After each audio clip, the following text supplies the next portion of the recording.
Galing mismo to sa kamag-anak mo ng mga Marcos Romualdez na ang nag-orchestrate ng lahat ng ito para ipakidnap ang Pangulong Duterte ay si Lisa Tanas at si Bangag ay sunod-sunuran lang. Ang kadahilanan ng kaputahan ni Lisa na nagpunta dito sa Amerika, according to our source, ato ay mga palabas lamang na siya ay merong working visit dito.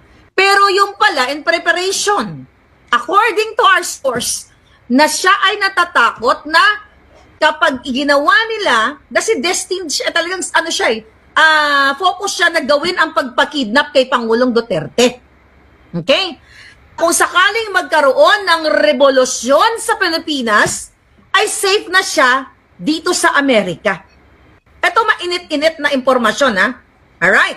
Ngayon, mayroon pa daw si Romualdez, si Tamba, at etong particularly si Tamba, mga palangga, medyo nagdadalawang isip pa daw na ipadukot o ipakidnap si Pangulong Duterte sa ICC.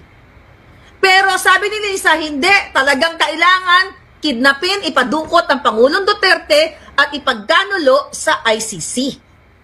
Ngayon, the reason why pumunta siya ng Amerika, according to our source, para hindi siya ma-associate o kunyari wala siyang alam. As nung sinabi daw ni Lisa Tanas, ay Tambalusos at Ibangag, wag na natin ito, nagsisigaw at nagwawala daw si Lisa Tanas na dapat ituloy yan. Dukutin at kidnapin ang Pangulong Duterte.